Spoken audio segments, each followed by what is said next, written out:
મિત્રો, આ છે અમારા ઘરના હિંડોળાના દર્શન સર્વે વૈષ્ણવ કરી લેજો. હિંડોળી ઝૂલી નંદલાલ રાધિકાની સંગે ઝૂલે છે. હિંડોળે ઝૂલે નંદલાલ રાધિકાની સંગે ઝૂલે છે.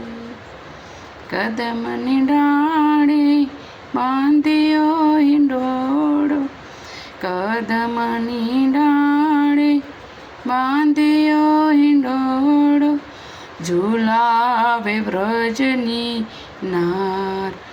કદમની ડાળે ઝૂલે છે, ઝૂલાવે વ્રજની નાર. કદમની ડાળે ઝૂલે છે. સર્વે મેં વૈષ્ણવને મારા જય શ્રી કૃષ્ણ.